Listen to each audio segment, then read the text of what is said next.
The standard psychiatric diagnostic model evaluates patients against fixed behavioral checklists. You exhibit specific traits, you receive a specific categorical label. Documents like the Diagnostic and Statistical Manual of Mental Disorders operate by capturing behavioral snapshots.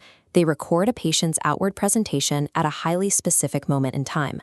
This approach mistakes a temporary snapshot of a cognitive state for the immutable biological architecture of the patient's brain. Human cognition operates in continuous motion, navigating varying states of focus, energy, and sensory threshold. When clinical practice forces that continuous motion into rigid categories, it pathologizes normal fluctuations. Static diagnostic labels are structurally incapable of capturing the dynamic reality of human cognition. This categorical failure becomes clear when we examine comorbidity, the clinical reality where patients present with overlapping diagnostic profiles. Clinical samples routinely show that over 60% of autistic youth also present with ADHD. High crossover rates suggest a shared structural feature of the system, not a coincidence. A patient presenting with both autism and ADHD does not have two neatly separated diseases operating simultaneously. This overlap indicates that the diagnostic system is breaking down under real-world complexity. Neurodivergence functions as an integrated, interacting field. This is a singular landscape of cognitive and affective states that constantly influence and reshape one another. To accurately model neurodivergent lived experience and resolve the comorbidity paradox, the field must replace the DSM with dynamical systems psychiatry. Unlike multistability's discrete, stable states, metastability is poised between stability and instability, remaining in constant motion. Within this landscape, an attracting tendency keeps the brain's trajectory near a specific state temporarily, before a repelling tendency forces a transition to a new configuration. The human brain navigates this landscape by transiently occupying equilibrium points, followed by flexible shifts to new cognitive configurations. No state is ever permanently achieved or fully abandoned. Metastability is the baseline condition of healthy neural function. It is the signature of the brain's dynamic core at rest, balancing functional integration with segregation. Neurodivergent brains navigate a uniquely configured attractor landscape that determines their specific thresholds, dwell times, and how their cognitive energy flows. The formation and dissolution of these cognitive states is governed by a formal mechanism called the RCR framework: recursion, collapse, and recombination. Recursion is the feedback loop providing energy to maintain a cognitive configuration. Collapse is a threshold crossing where that configuration destabilizes. Recombination is the subsequent emergence of a new attractor, reorganizing residual energy into a newly stabilized format.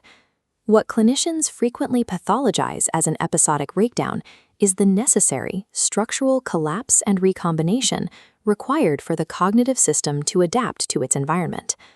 Autism's topology is monotropism, attention flowing into a single, high-intensity channel. This generates profound focus, but leaving this deep attractor incurs a high switching cost, mislabeled as executive dysfunction. Conversely, ADHD operates on a complementary topology known as kinetic metastability. This landscape requires low dwell times in any single configuration. The kinetic system is highly sensitive to novelty, which acts as a reliable trigger for immediate state switching and attractor collapse. In a system where both autistic and ADHD topologies are structurally active, the interactions are dynamical. The kinetic sensitivity to novelty can abruptly disrupt a monotropic flow state, or an intense monotropic lock-in can temporarily suspend the kinetic drift. Understanding these intersecting topologies explains the clinical paradox of simultaneous hyperfocus and attention shifting, rendering separate DSM categories obsolete. The social environment acts as an active mathematical parameter, physically deforming the natural shape of the attractor landscape. Facing intense social demands to mask their traits, individuals develop overcontrol. The system learns that transitioning between states invites social penalty, forcing the brain to strictly avoid its natural topology. This profound rigidity is a structural defense mechanism, narrowing its active range. Look at this graph tracking cortisol depletion over time. Sustained camouflaging acts as a persistent stressor that dysregulates the HPA axis, leading directly to autistic burnout and severe systemic exhaustion. The societal demand to appear neurotypical is a measurable structural harm. It drives the nervous system into chronic collapse and actively degrades its capacity to recombine. The misinterpretation of neurodivergence extends outward into cultural framing, resulting in a modern narrative of neurodivergent exceptionalism. Tech culture consistently rebrands neurodivergent traits as cognitive superpowers. Elon Musk utilized his Asperger's diagnosis to soften his public persona, transforming a history of erratic behavior into legible, eccentric brand capital. Corporate leadership follows this exact structural logic. Palantir CEO Alex Karp forecasted that neurodivergent minds, uniquely suited to specific tasks, will be the essential labor pool required to survive the automation of cognitive labor. This celebratory rhetoric runs parallel to a grim empirical reality. The employment rate for autistic people sits at roughly 29%, with significant wage gaps and a systemic lack of institutional support for complex needs.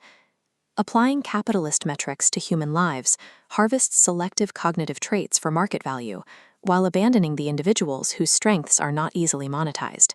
This forces a system into collapse without permitting recombination.